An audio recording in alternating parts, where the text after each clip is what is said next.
Assalamualaikum warahmatullahi wabarakatuh. Perkenalkan, saya Imam Abdillah Purwanto dari kelas TIB dengan NIM V3421053. Di sini saya akan mendemokan untuk hasil dari tugas akhir saya. Untuk tugas akhir saya sendiri, saya membuat sebuah website yang digunakan untuk sistem manajemen pengadaan barang atau procurement antara vendor dan juga buyer. Untuk bagian yang saya kerjakan di sini yaitu untuk bagian vendor. Langsung saja saya akan menemukan untuk aplikasi saya.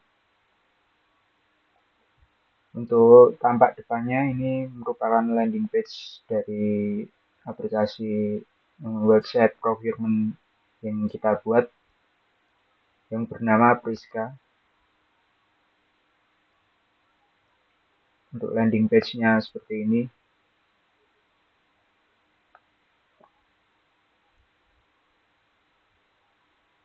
Kemudian terdapat navigasi ke bagian login. Di sini kita dapat login sebagai vendor dan juga buyer. Pertama-tama sebelum kita login, kita dapat melakukan register. Di sini saya akan melakukan register sebagai vendor.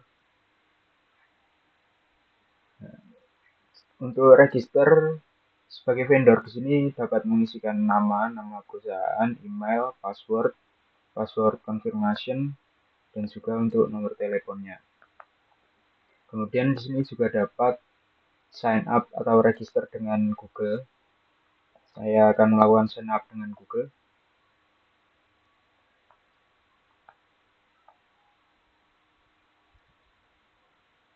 Setelah berhasil melakukan sign up, akan diarahkan ke halaman vendor profile. Di sini terdapat informasi seperti nama perusahaannya, untuk emailnya, alamat, website, NPWP, SIUP, tanggal berdiri, telepon, bidang usaha, bank, dan rekening.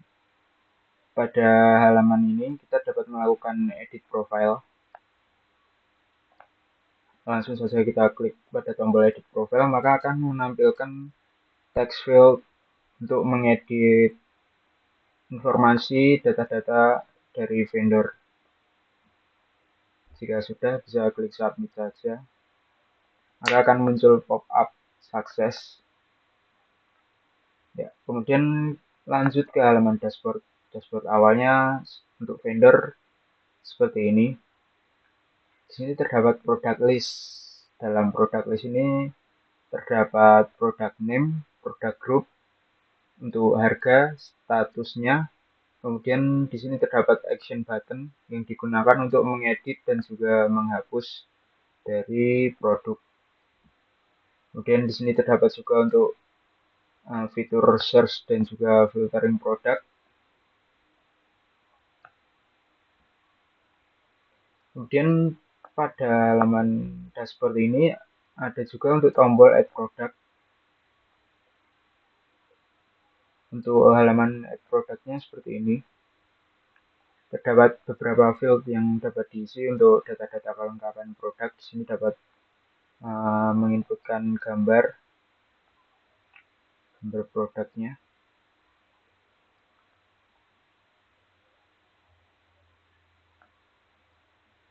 Ini terdapat nama, produk group, produk kategori, brand. Terdapat product specification, technical specification-nya, terdapat fiturnya juga. Ada untuk input part number, input satuan, kondisi apakah baru atau second. Kemudian dapat menginputkan video produknya. Kemudian di sini terdapat untuk menginputkan harga produknya.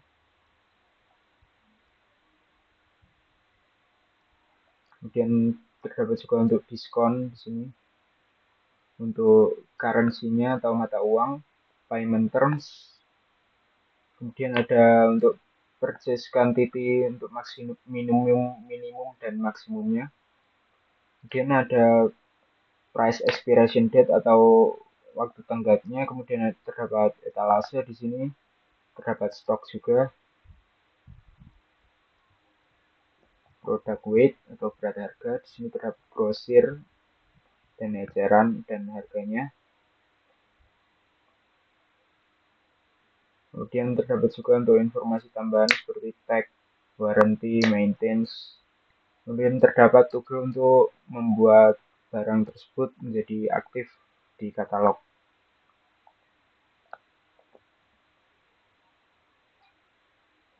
Apabila terdapat data yang belum diisi, maka akan muncul pop-up seperti ini.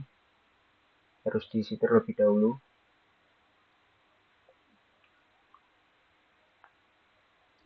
Kemudian apabila submit sudah berhasil, maka akan muncul pop-up notification sukses seperti ini.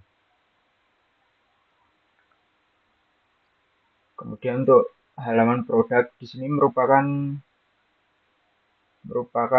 data-data produknya dalam bentuk katalog. Kemudian ketika diklik maka akan menampilkan detail dari produknya.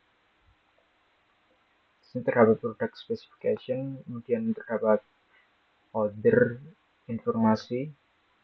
Kemudian di sini dapat melakukan edit dari sini juga.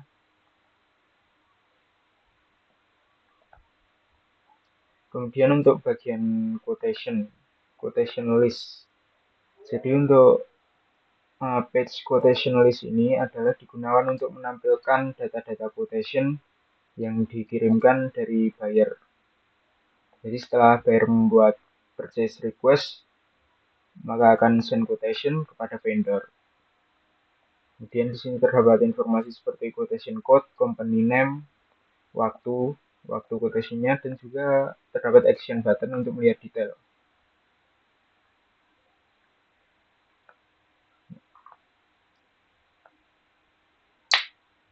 Nah, untuk quotation detailsnya berisi quotation ID, company name, waktu, kemudian terdapat item detailsnya atau line itemnya. Di sini dari buyer membeli mouse dengan quantity seperti ini dengan harga seperti ini, maka total price-nya menjadi seperti ini. Kemudian total semua.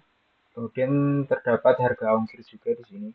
Harga ongkir di sini dihitung dari berat produknya. Kemudian terdapat total price-nya lagi setelah semua harga disembah. Kemudian pada quotation detail ini digunakan untuk melakukan tawar-menawar dengan buyer.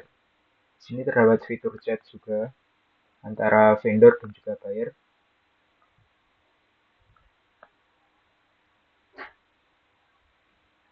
Oke. Untuk quotation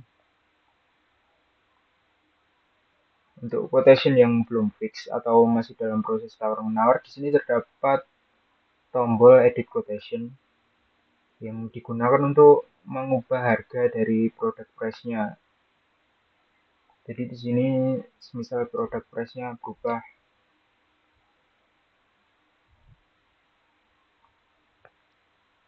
maka setelah diubah akan mengarahkan ke halaman quotation pick, yaitu dengan harga produk yang telah diperbarui di sini. Kemudian total price-nya juga berubah di sini. Setelah itu dapat mengirimkan quotation kepada buyer untuk dilanjutkan ke order. Di sini untuk order list-nya. Ya, order di sini merupakan order yang diterima dari buyer setelah melakukan proses dari quotation tadi. Di sini terdapat informasi order code, company name, tanggal order, dan statusnya. Untuk status default atau status awalnya dari vendor yaitu dikemas. Kemudian langsung saja saya klik detail di sini. Untuk dari detailnya sendiri seperti ini, terdapat informasi seperti kodenya, tanggal, kemudian status. Kemudian di sini terdapat informasi dari perusahaan vendor dan juga perusahaan buyer. Kemudian terdapat juga untuk line itemnya. Kemudian di halaman ini kita dapat melakukan konfirmasi pengiriman, yaitu untuk menginputkan nomor resi yang digunakan untuk resi pengiriman di sini.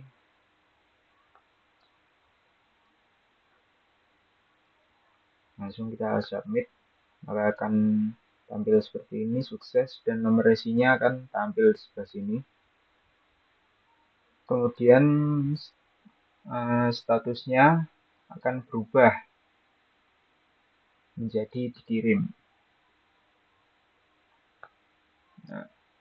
Nah, di sini setelah dikirim kita harus menunggu dari pihak vendor untuk melakukan konfirmasi barangnya. Kemudian setelah melakukan konfirmasi dari pihak bayarnya, di sini maka kita bisa melakukan atau melihat barang bukti atau foto dari buyer apabila produknya sudah diterima. Kemudian di sini juga terdapat return item atau pengembalian barang dari buyer apabila terdapat barang yang rusak seperti ini. Dari buyer dapat mengajukan pada vendor yang nanti akan di approve atau reject. Untuk statusnya di sini sudah komplit karena sudah di-send kembali approve return, sudah di-approve untuk pengembalian barangnya. Kemudian setelah selesai dapat melakukan buat invoice, generate invoice di sini.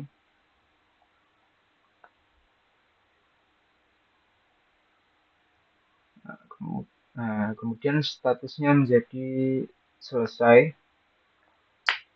Untuk detail invoice-nya seperti ini, terdapat informasi tambahan,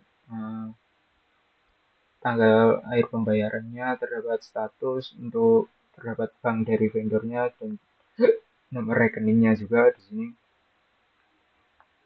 Terdapat line item dari barang-barangnya. Kemudian setelah kita create invoice, kita dapat mengirimkan invoice sebagai PDF pada vendor. Di sini juga dapat melihat bukti daripada pembayaran yang dilakukan. View proof di sini digunakan untuk melihat bukti pembayaran. Kemudian apabila sudah selesai, maka dapat ditandai sebagai sukses, yaitu untuk mengganti statusnya menjadi sukses. Sekian dari saya. Apabila ada kekurangan, mohon maaf. Wassalamualaikum warahmatullahi wabarakatuh.